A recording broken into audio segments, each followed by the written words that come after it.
Sayyiduna Al-Hassan is one of the best people on earth. Enough to say he is part of the Prophet sallallahu alaihi wasallam, bad'atun Nabi alayhi salatu wassalam. He was born in the middle of Ramadan, year 3 of Al-Hijrah.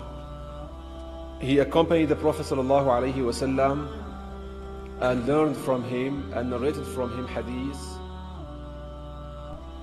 He was the closest in his bearing, in the way he appeared, the closest to the Prophet sallallahu ta'ala alayhi wa alihi wasallam. His name Al-Hassan, besides his brother name Al-Hussein, were names that were unknown to Arabs. Arabs didn't know these names. And the Prophet ﷺ explains that these names came from Al-Jannah. Most important probably hadith about him is that Al-Bukhari and Muslim narrates that the Prophet ﷺ carried Al-Hassan on his shoulder and said, Allahumma inni uhibbuhu fa ahibbah. Oh Allah, I love him, so love him. Al-Hassan was Halim, known for tolerance, was known for self-esteem. Self-esteem is a very important trait. If you lack self-esteem, you can't get it from unbelievers. If you lack self-respect, don't expect other people to respect you. He disliked getting into fitna. Wherever there was fitna, he would get away from it. He disliked fighting Muslims. Al-Hassan grew in that blessed home. His mother is Sayyidah Fatima, his father Sayyidina Ali, and his grandfather is the Prophet sallallahu alaihi wasallam. His younger brother is Al-Hussein. He performed Hajj, walking 25 times, just to see the level of ibadah. He radiyallahu ta'ala anhu was also a great scholar, especially in tasawwuf, which I was talking about. He gave his wealth for the sake of Allah twice, all of his wealth.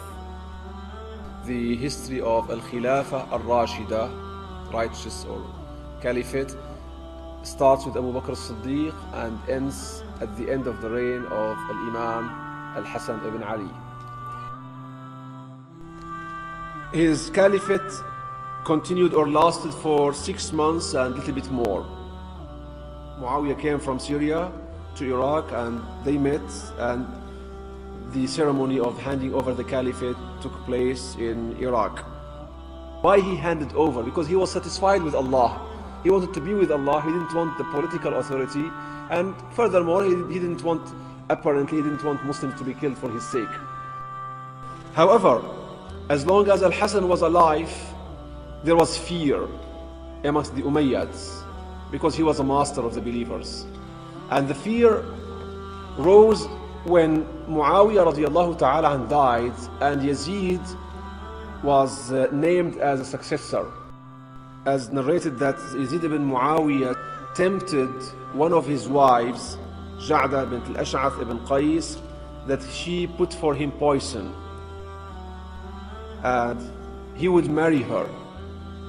And she did poison him, and when he died, alayhi salam, of course, he was using her, and she was stupid to believe that he would marry her.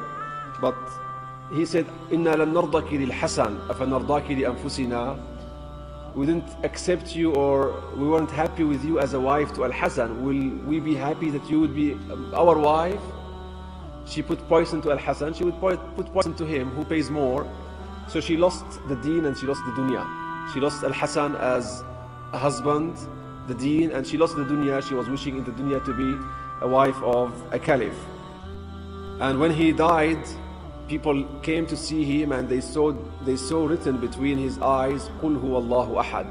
It was seen written between his eyes. He died in Al-Madinah and he was buried in Al-Madinah in Al-Baqi'. Al-Imam Al-Hassan knew who put poison for him, and Al-Hussein wanted a word from his brother Al-Hassan, who put poison for you? Tell me, because he wanted to take revenge. And Imam Al-Hassan wouldn't say any word because he forgave. Before he died, he forgave all people. He said, Allahu ashaddu niqmatan in kana alladhi adhun wa illa fala yuqtalu bi wallahi bari. The wrath of Allah is stronger than mine. And I don't want anyone who is innocent to be killed because of me.